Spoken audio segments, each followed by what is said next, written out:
कई कई कारणों को मिलाकर के आज का कार्यक्रम हमारा बहुत अच्छा गरिमापूर्ण भी है, लेकिन एक निवेदन जरूर करूंगा। 582 लगभग 600 करोड़ की हमारी परियोजनाओं में 30,000 घरों में जल मिलेगा और नगर निगम के द्वारा ये बहुत बड़ी उपलब्धि माननीय प्रधानमंत्री जी के माध्यम से जोरदार अभिनंदन यशस्वी प्रधानमंत्री के जी। सच में ये विजन होना कि हाँ, हमारे लिए जो मूलभूत सुविधाएं हैं उन मूलभूत सुविधाओं को आइडेंटिफाई करके उनके लिए पर्याप्त रूप से धन का उपलब्ध कराना, ये केवल प्रधानमंत्री जी की ये सरकार के माध्यम से। अब शहर बढ़ रहे हैं, शहर में सुविधाएं बढ़ाने की जरूरत है और ये जलराशि से सब जुड़ी योजनाओं के लिए तो पता नहीं कितने साल पहले कभी कोई विस्तारीकरण के पैसे मिले होंगे, मुझे नहीं मालूम। कभी नगर बने होंगे, नगर निगम शुरू में आई होगी और कुछ पैसे मिले होंगे।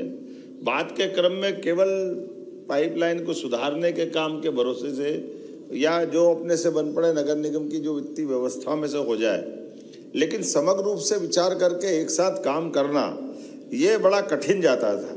और ऐसे में जब हम शुद्ध पेयजल की बात करते हैं, स्वास्थ्य की बात करते हैं, जीवन के मूलभूत आवश्यक सब व्यवस्थाओं की बात करते हैं, तो स्वाभाविक रूप से हमारे लिए इन मूलभूत सुविधाओं की तरफ ध्यान देना चाहिए। ये माननीय प्रधानमंत्री जी की जीवटता भी है कि एक तरफ उन्हें रचना धर्मिता के लिए नवाचार करते हुए नई नई प्रकार की रिसर्च को प्रोत्साहन देने के लिए वो समान रूप से उस तरफ भी ध्यान दे रहे हैं। दूसरी तरफ उपलब्ध संसाधनों के लिए हमारे नगर अपने पैरों पर कैसे खड़े हों, हमारे नगर के नागरिकों की मूलभूत सुविधाएं उनको कैसे मिले और उन सुविधाओं के अंदर भी एक स्वस्थ प्रतिस्पर्धा भी हो, लेकिन लंबे समय तक के लिए वो प्लान बने।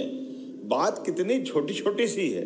अब जैसे इसी योजना का नाम क्या रखा, इस योजना का नाम अमृत। अब अमृत का रखने का मतलब ही क्या हो गया, जहर नहीं है, अमृत है। और अमृत कब है, जब नगर रहेंगे। और नगर कब रहेंगे, नागरिकों की व्यवस्थाओं में स्थायी बसाहट जब रहेगी। और स्थायी बसाहट मानव की सभ्यता के साथ दुनिया में अगर सबसे पहले कहीं बसाहटें मिली है तो हमें गर्व है, वो भारत देश है, आर्यव्रत है, जहाँ पर मोहनजोदड़ो, हड़प्पा उस काल के आधार पर दुनिया की सबसे प्राचीन बसाहटें कहीं मिली।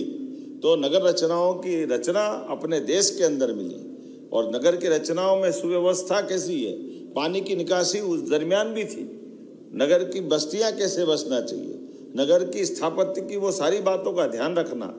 और ये स्थापत्य के नमूने पूरे दुनिया के लिए आज भी आकर्षण के केंद्र है।